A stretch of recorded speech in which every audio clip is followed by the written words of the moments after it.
अगर आप भी चाहते हैं कि आरसीएम म्यूजिक के वीडियो सबसे पहले आप तक पहुंचे, तो लाल बटन को दबा के चैनल को सब्सक्राइब जरूर करें और साथ में बेल आइकन को दबाना ना भूलें। RCM music present. हमारा से ज्यादा प्यार कैसे पावो तारू, कैसे पावो तारू। हमारा से ज्यादा प्यार कैसे पावो तारू, कैसे पावो तारू। म्यूजिक बाय सुभाष राजा। हमारा से ज्यादा प्यार कैसे पावो तारू, कौन गलतिया को दिहने की इतना रोवावो तारू।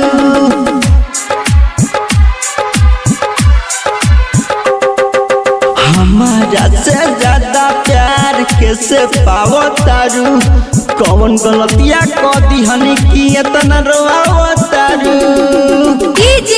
अरविंद कुमार दोनहा बोला के करा साथे दिन रात बितावो तारू, कौन गलतिया को दिहने की इतना रोवावो तारू।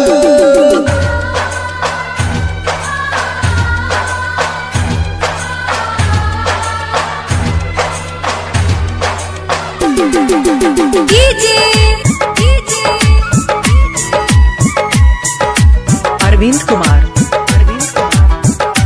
दोनहा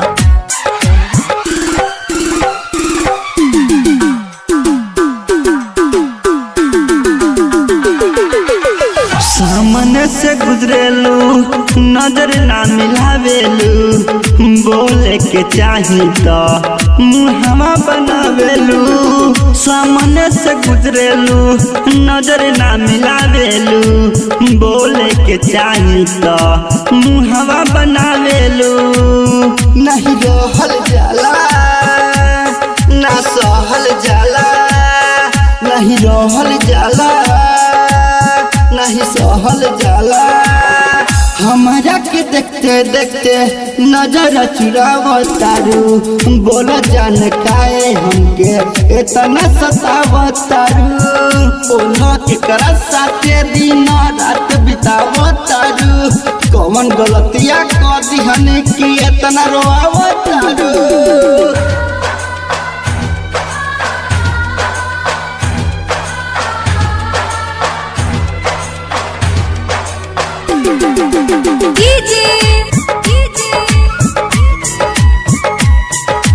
अरविंद कुमार दोनहा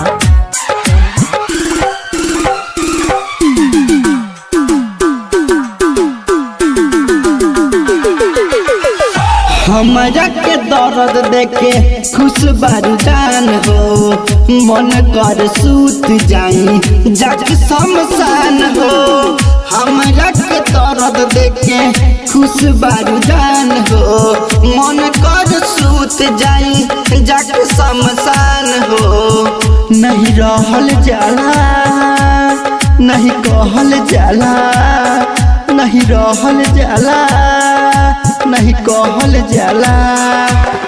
राजमुना के जोते मुआवो तारू जान हो, कौन गलतिया को दिहने की सतावो तारू जान हो। Recording by RCM music Chakiya.